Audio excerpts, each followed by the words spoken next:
plusieurs événements importants se rencontrent.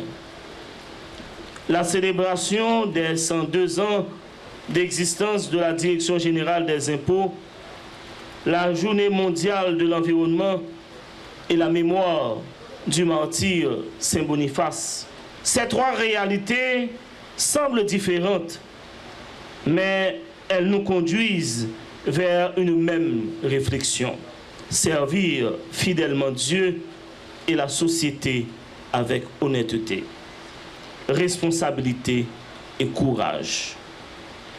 Aujourd'hui, nous rendons grâce à Dieu pour les 102 ans d'existence de la DGI, 102 ans de service au pays, 102 ans de participation à la vie économique et administrative de la nation.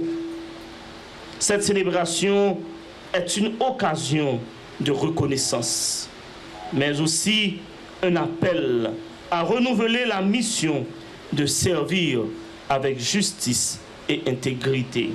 La DGI joue un rôle essentiel dans la vie de notre pays. Les impôts permettent normalement de soutenir les écoles, les routes, les hôpitaux, la sécurité et les services publics.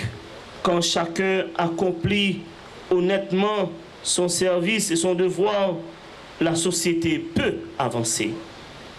Mais lorsque la corruption, la fraude ou l'égoïsme prennent place, c'est tout le peuple qui souffre, surtout les plus pauvres. 102 ans de la DGI participe à la vie de la nation. Derrière les chiffres, les dossiers, les procédures administratives, il y a une mission noble: contribuer au développement du pays et au financement des services publics. Chaque employé de la DGI est appelé à être un artisan de confiance. La reconstruction de notre pays ne dépend pas seulement de grandes décisions politiques, mais aussi de la fidélité quotidienne de chacun à sa mission. Cette mission de la Direction générale des impôts devrait dépasser la simple collecte des impôts. Elle devrait être au service du développement humain, de la justice sociale et du bien commun. La DGI doit permettre à l'État de disposer des moyens financiers nécessaires pour assurer l'éducation, la santé, la sécurité et les infrastructures essentielles à la population. La mission de la DGI est de faire en sorte que chacun contribue équitablement selon les capacités, conformément à la loi. Une bonne administration fiscale combat les privilèges injustifiés, la fraude et l'évasion fiscale. La DGI devrait contribuer à développer une culture de responsabilité citoyenne où le paiement de l'impôt est compris non comme une contrainte, mais comme une participation à la construction de notre nation. Je suis particulièrement heureux de nous voir réunis aujourd'hui dans un esprit de fraternité, de collaboration, de reconnaissance et de solidarité administrative. Cette journée est avant tout celle de la grande famille de la DGI, une famille qui, depuis 102 ans, contribue silencieusement mais puissamment à la construction de l'édifice national. Une famille composée de femmes et d'hommes qui, malgré les difficultés, les crises et les incertitudes, continuent chaque jour à accomplir leur mission avec dévouement et détermination. Je voudrais tout d'abord remercier chacun d'entre vous pour votre engagement, votre résilience et votre attachement à cette institution qui demeure l'un des piliers fondamentaux du financement de l'action publique en Haïti. Aujourd'hui, nous célébrons pas uniquement un anniversaire, mais nous commémorons surtout une date historique, celle qui débute le 6 juin 1924 et qui se poursuit depuis plus d'un siècle au rythme des transformations du pays.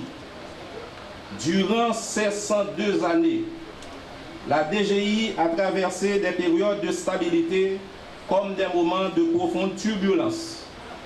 Elle a connu des changements politiques, des crises économiques, des catastrophes naturelles et, plus récemment, une dégradation importante du contexte sécuritaire. Malgré tout, la DGI est restée debout. Elle est restée debout car chaque génération, des femmes et des hommes ont consenti des sacrifices pour porter et garder le flambeau toujours allumé.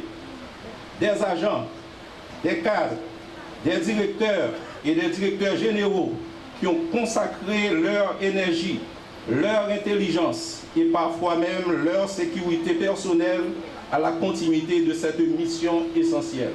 À tous ceux qui ont précédé et qui ont contribué à bâtir cette institution, nous exprimons aujourd'hui notre profonde reconnaissance. Leur héritage nous oblige à préserver cette maison et à la transformer pour la rendre plus forte, plus moderne et mieux adaptée aux défis du XXIe siècle.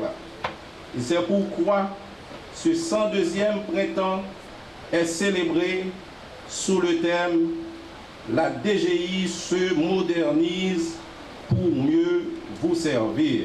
Il me plaît de souligner les résultats de collectes encourageants que nous avons enregistrés. Pour la période du 1er octobre 2025 au 31 mai 2026, la DGI a collecté 58 milliards de gourdes, soit 9,8 milliards de plus que l'exercice précédent sur la même période. Cette performance mérite d'être saluée, mais ne doit pas nous conduire à relâcher nos efforts. Au contraire, c'est une invitation à redoubler d'engagement, de persévérance dans la discipline et détermination afin de se rapprocher le plus que possible des prévisions assignées à la DGI d'ici la fin de l'exercice. Au-delà des chiffres, je tiens à féliciter les équipes qui ont permis la réouverture du centre des impôts de Léogane, ainsi que l'agence locale des impôts de Pointe-à-Raquette, dans des contextes particulièrement difficiles. Je salue également le travail réalisé pour la relocalisation de la section immatriculation des véhicules et permis de conduire à l'avenue Charles Sommer, offrant désormais aux contribuables et aux agents un espace plus adapté à leurs besoins que nous nous apprêtons à inaugurer cette semaine.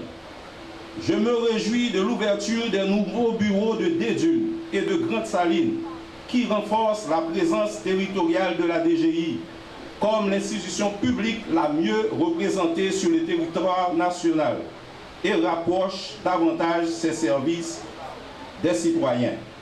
Des progrès significatifs ont également été réalisés dans les projets de relocalisation de la direction des grands contribuables, de la direction des moyens contribuables et de la direction des organismes et entreprises exonérés.